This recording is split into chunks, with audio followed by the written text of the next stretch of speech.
Emma Lamberton is from Ferdinand, Vermont, in Essex County, a 53 square acre tract of land in the north of the state. There are two families in Ferdinand, the Lambertons and the Canfields. In 1910, there were 213 citizens. Today, there are 33.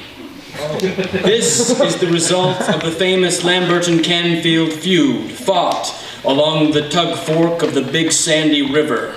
The Lambertons were led by William Anderson Lamberton, while the Canfields were under the leadership of Randolph Canfield, Old Randall. Those involved in the feud were descended from Ephraim Lamberton, born 1765, and William Canfield, born 1750.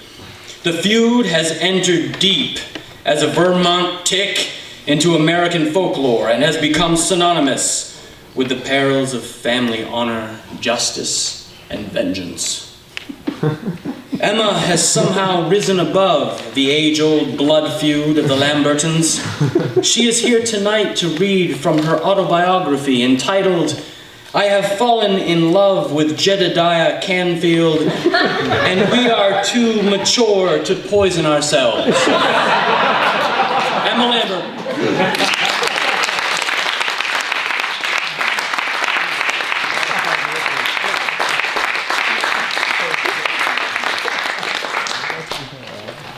This is actually a memoir based on my time in the Rome program. When I saw the Sistine Chapel in Rome, there were 400 other people seeing it with me. Every one of us had our own story, but that afternoon, they ran together like the sweat on our faces. We stood back to back and stomach to stomach, craning our necks to see Michelangelo's famous ceiling. Shh! The recording played every 3 minutes. Please move toward the back. 400 unique stories had gone into the chapel, but the room was a mold and it squished us into conformity. Our experience would be what we were given, or more precisely, what we had paid 14 euros for. We were no longer people who journeyed from around the globe, but a herd. Mouths agape and eyes drooping, the mass shuffled its feet. But I wanted no part of this, so I stopped walking and focused on looking. There it was, Adam 1 inch away from life. The muscles of God's extended arm strained as he reached out, and Adam's perfect body languished for the spark that would give him existence. What a beautiful balance. But then someone bumped me, and I jolted back down. The man looked at me, confused. Why was I just standing there? A woman pushed a stroller over my foot, and I knocked into someone else as I jumped back. Defeated and claustrophobic, I shuffled my way through the narrow cattle chute out of the chapel. From there, we would exit the museums.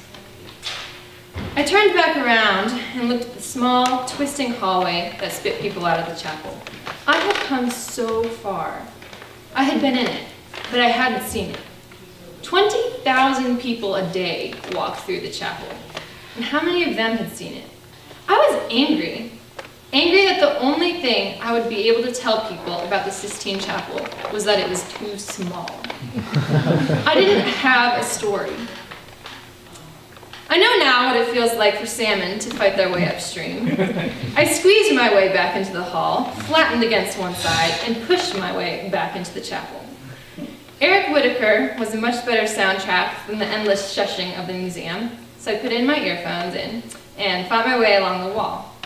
I leaned against it, setting my feet and bending my knees so I wouldn't get knocked over, just like my basketball coach had taught me.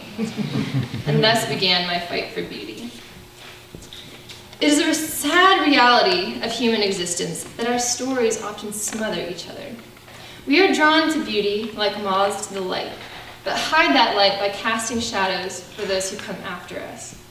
Seeing beauty should not be a battle against others like it was in the chapel. Beauty should be enhanced when we share it. But we see as in a mirror dimly, not able to encounter beauty or know how to relate to each other in it. Nowhere is this paradox better presented than in tourism. Every year, millions travel to experience the beauty they know the world has to offer. But most people travel to see hotspots, like the Big Ben or the Louvre, rather than to experience cultures as a whole. Governments and tour companies have adopted assembly line mentalities as they look to efficiently manage the millions flooding to these spots. And the result is overcrowded, cookie-cutter experiences. The stories of millions blended into one, and beauty becomes impersonal. But the impersonal does not fill us. Prepackaged beauty doesn't speak to our hearts, and mass consumption leaves us empty. Tourists who feel trapped in the assembly line do fight to make their experiences personal, but they usually fight with their cameras and not much else. But no matter how many photos are taken, there still has to be a story to give them meaning. There are more than 27 million selfies taken in front of the Eiffel Tower every year, and I will admit that 3 of those from last year were mine. I remember taking those pictures, but all that I remember is taking them. There is no story behind them. The stories that I have from the tower, I don't have pictures of, and that, I think, makes them stronger. Becca wanted to go up to the top of the tower. If I had been able to step right onto an elevator and go up, I would have done it. But because of the 45-minute wait and a long line to think about just how high that tower was and how very transparent the platform floor looked, I jumped out right before we had to buy our tickets, and I sat on a bench near the lawn. It was dark, and I watched people stroll down the gravel paths, hugging tight to keep away the chill, and also to keep away the vendors. I had done my time in Rome, getting chased around the Colosseum for asking the price of a scarf, and I sat smiling as I watched the same thing happen to everyone else. Beauty is in the eye of the beholder. A vendor saw me laughing, and he came over, holding out his ring of Eiffel Tower keychains. "Miss, would you like to buy?" By now, I knew how to end this conversation in about 3 refusals, but it would take Becca over an hour before she was back down. "No, I wouldn't," I answered, "but I would like to ask, where are you from?" Clearly, he had never been asked this before, and smiled as he told me his story. He missed his family in Africa. He was only 23 and hadn't seen them since he'd left 7 years ago. He spoke his native language, French, English, and better Italian than I did after 2 months of classes. He asked me about my life too, and he shook his head like I'd come straight out of a fairy tale. I lied when I told him how much our room cost in Paris, cutting the price down by 2/3, but it was still more than he paid for a month's rent. After about 20 minutes, he had to keep selling. He took a keychain off. "For you, beautiful," he said. "Thank you for talking to me." I had long conversations with others after that, and even as Becca and I left, another man approached with the keychains. "We're all set." I smiled and looked him in the eyes. "But thank you for asking." He backed off right away, giving a small bow. "No, thank you, sister," he said. "Thank you," he was saying, "for taking a moment to be kind and to acknowledge that I am a person." It was the most beautiful thank you I have ever heard. Here, in the eyes and words of these men, the beauty of Paris was individual to me. Talking with those men is never on a tourist's itinerary. In fact, there were flashing signs throughout the park that said for safety, not to buy from illegal vendors. It's funny that those signs were right next to official gift shops selling exactly the same things. My subversive act of an ordinary smile gave me a story that has meaning because beauty found me through it.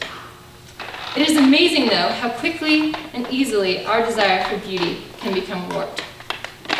Before I went to Italy, I bought a Rick Steves travel guide. Cinque Terre, it said, the undiscovered gem of the Italian coast. Well, Rick and I have very different ideas about what the word undiscovered actually means. What I thought was a top secret travel hint to only me, I was sad to find out, was in fact the same hint he gave to hundreds of thousands of other readers.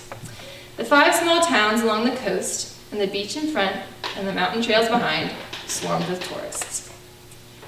Those towns were filled with people's homes, and the mountains were their vineyards. But their homes no longer belonged to them. They had been conquered, overrun by consumers who felt entitled to their slice of the public pie.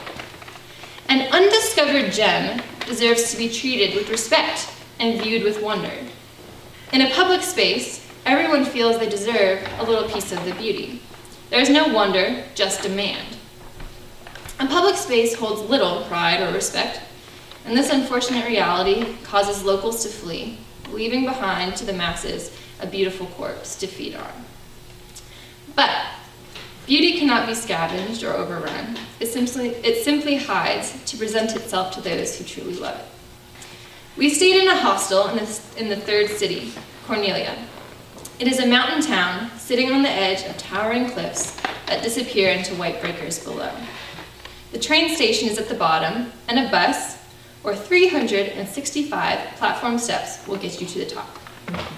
After a day of exploring, touristing admittedly, we were tired, hungry, and hoping for an early seafood dinner.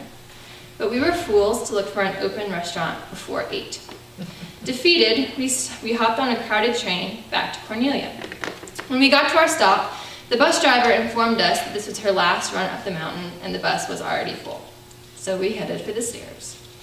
As soon as we began to climb, the thunder started. It echoed off the cliffs, bounding away over open water. Wind whipped the fruit trees, and we dodged low-hanging branches. With only a single thunderous beat and warning, the skies opened. Lightning hit the water, sending purple razors through the ocean's gray. The path was rock and mud, and we had to go straight up. I took off running to the top, and it was absolutely contrary to everything in my being to run up an exposed mountain face during a thunderstorm. But the sooner I was inside, the sooner I would be safe.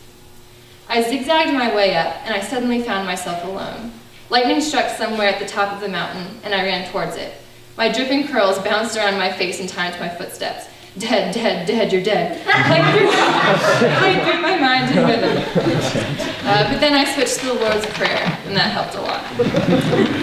Branches had fallen over the path above me, and I jumped them. Around the corner, I could finally see the tops of houses. The people were opening their shutters.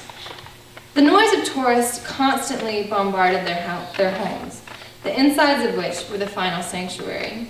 During the day, the shutters stayed closed, a final layer of defense. But now, the storm was giving them safety.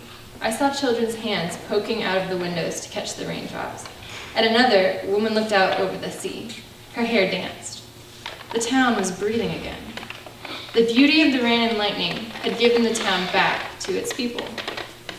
The thunderstorm wasn't for me. I watched as an outsider, only able to recognize the reclaimed moments given to the people of the town.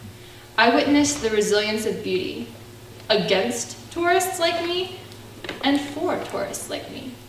It was a reminder not to give up. I don't have pictures of the thunderstorm on the mountain, and I don't have pictures of the men below the Eiffel Tower. That's how beauty often works. You get caught up in it and don't realize till you look back that those were the real moments. Beauty defeats the molds and the cookie cutters we try to shape it with. If we rigidly plan for beauty, we will not find it. We might have endless pictures, but no stories. We may remember taking pictures of beautiful things, but nothing more. If we are lucky, we will look back to find that we have been tricked.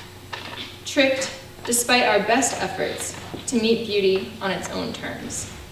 We will have stories that give meanings to the pictures in our heads, not our cameras, and we will find ourselves filled.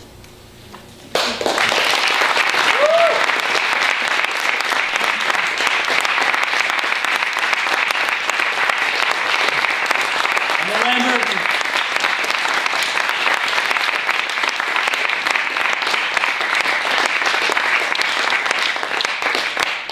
Intermission, 6 minutes, food and drink in the back, and then come back for music. Johnny Cash.